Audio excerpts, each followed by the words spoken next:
Oh, I have bad genetics, I can't put on muscle. Cope. The biggest excuse I hear consistently for a lack of progress in the gym is bad genetics. Yes, it's true, some people will have a harder time putting on muscle, some people will have a harder time losing weight. But is that reason enough to just give up training? The short answer is no, definitely not. But I feel like we need to delve a bit deeper into this way of thinking to try and get some of you unstuck from this self-limiting belief. So I'll start by saying I was born with bad genetics. I find it very difficult to put on any type of weight, and that extends to muscle. I was a skinny kid and I was a skinny teenager.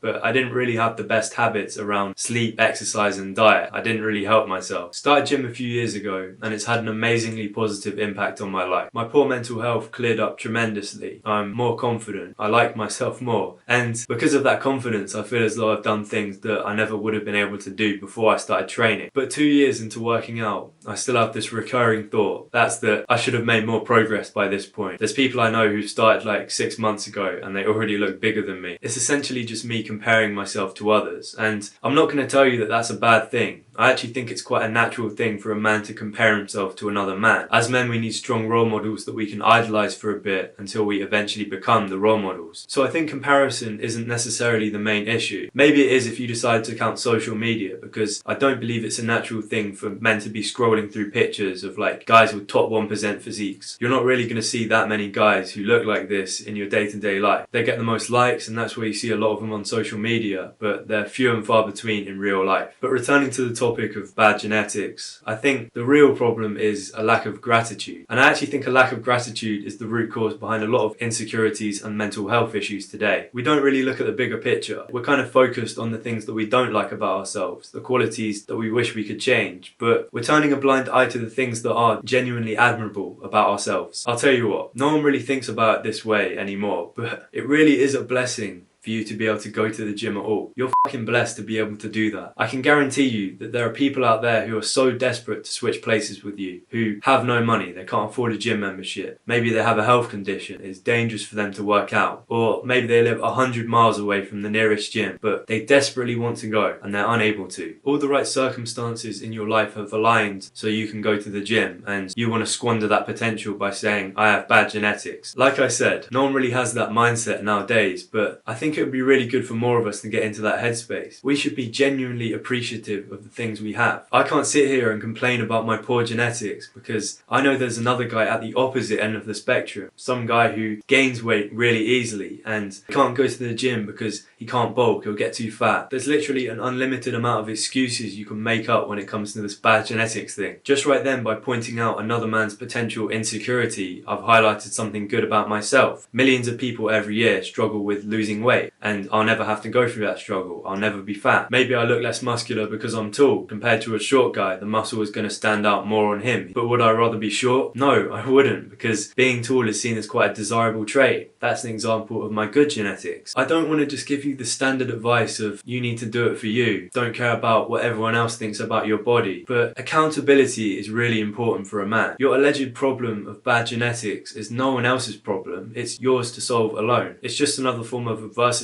that you'll go through in life. It's completely inevitable, but it's the way in which we respond to that adversity that separates the strong men from the weak men. Strong men don't act like victims. They don't wait around for someone else to fix their problems. They take accountability, even when they've been dealt a bad hand in life, even when they've come from a difficult set of circumstances. They're not going to let that stop them. They're going to go out there and achieve great things. It goes without saying that anyone can build a good physique. It's just a matter of how long that will take. It's a matter of how much effort you're willing to put in. I saw some video the other day of a guy competing in bodybuilding tournaments who has cerebral palsy. His muscles are literally weaker. Most people in his position would not go to the gym at all, but he overcame those insurmountable odds because he wanted it enough. Hard work and dedication can more than compensate for bad genetics. Listen, you can't control your genetics, so what you need to do is focus on the factors that you can control. The way you live, the way you eat, how you think, how you train. If your diet is perfectly optimized, if you sleep 8 uninterrupted uninterrupted hours every single night, if you train to absolute failure every single set, then I'm 100% confident that in some time you will look very good. You will look better than the majority of people. As far as other solutions to this problem, I'd say you should start practicing gratitude every single day. It's perfectly fine wanting to become better, wanting to look better, but when it comes down to this whole genetics excuse, it's more people focusing on what they're not happy with, and it's making them depressed. It can't just be all one way. You've got to focus on your good qualities as well. A really good practice to get into is gratitude journaling. Every single morning, every day, just writing down 5 things that you're grateful for. It could be something gym related, or it could be something completely different. It's just a really good mental health practice to get into. And maybe you could consider coming off social media as well. It's easy to scroll through Instagram and see all these top 1% physiques that are getting the most likes and feel a bit demotivated. It's not a reflection of what people actually look like 24 hours of the day. It's a lot of pumps, it's a lot of good lighting, sometimes they're on gear as well, but you've got to be honest with yourself about whether that's actually having an effect on your mental health. Most people think it's shameful to own up to something like that, but I'll happily tell you that it's not good for me. It does make me a bit depressed, it does make me feel a little bit inadequate, but that's fine. I recognise that it makes me feel that way and I'm going to take the steps to prevent it. So this was just a short one from me. I hope I made you at least reconsider your position on your bad genetics. Stay sharp, stay ahead, I'm out.